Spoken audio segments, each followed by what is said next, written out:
Avant de commencer, n'hésitez pas à vous abonner à la chaîne et d'être courtois dans les commentaires. Du côté du Mali, le Premier ministre Choguel Kokala Maïga a reçu, mercredi à la primature, une délégation de la coordination des associations pour la paix, l'entraide et le développement au Mali, en abrégé CAPEDEM, conduite par son vice-président Adama Samasekou. Les responsables de la CAPEDEM étaient venus exposer la situation sécuritaire dans notre pays. D'après eux, aucune communauté ne se sent plus en sécurité sur l'ensemble du territoire national. Selon les membres de la coordination, la situation d'insécurité généralisée a entraîné la fermeture, voire la destruction des services sociaux de base et des services publics locaux.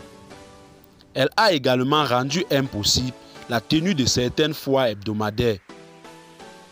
Cette situation d'insécurité généralisée, avec son corollaire de pertes énormes en vie humaine des agents publics ainsi que des populations civiles, est en train d'affecter les fondements même de notre société, a regretté le vice-président de la CAPEDEM. Pour l'ancien ministre Adama Samasekou, la résolution de la crise ne peut en aucun cas se faire sans la participation des associations communautaires, culturelles et de développement. Il a ajouté qu'aucune communauté ne saurait être stigmatisée, encore moins discriminée, dans la recherche de solutions idoines pour mettre fin à cette situation le plus rapidement possible. Les responsables de l'organisation ont par ailleurs félicité la conduite de la transition. Pour eux, les autorités ont réussi au-delà de tout espoir du peuple.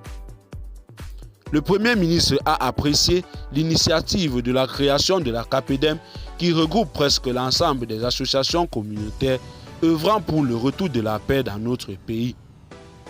Toutefois, insistera Dr Choguel Kokala Maïga, avec l'aide de tous les Maliens, le retour de la paix passe forcément par la présence physique de l'État sur l'ensemble du territoire national. Aussi longtemps que cela n'est pas fait, les bonnes volontés ne pourraient réaliser cet idéal, a estimé le premier patron de l'administration malienne. Ajoutant que dans les prochains jours, le gouvernement fera en sorte que l'État soit présent partout au Mali. Et bien, chers téléspectateurs, c'est tout pour cette note d'information. Que pensez-vous de cette situation préoccupante du côté du Mali?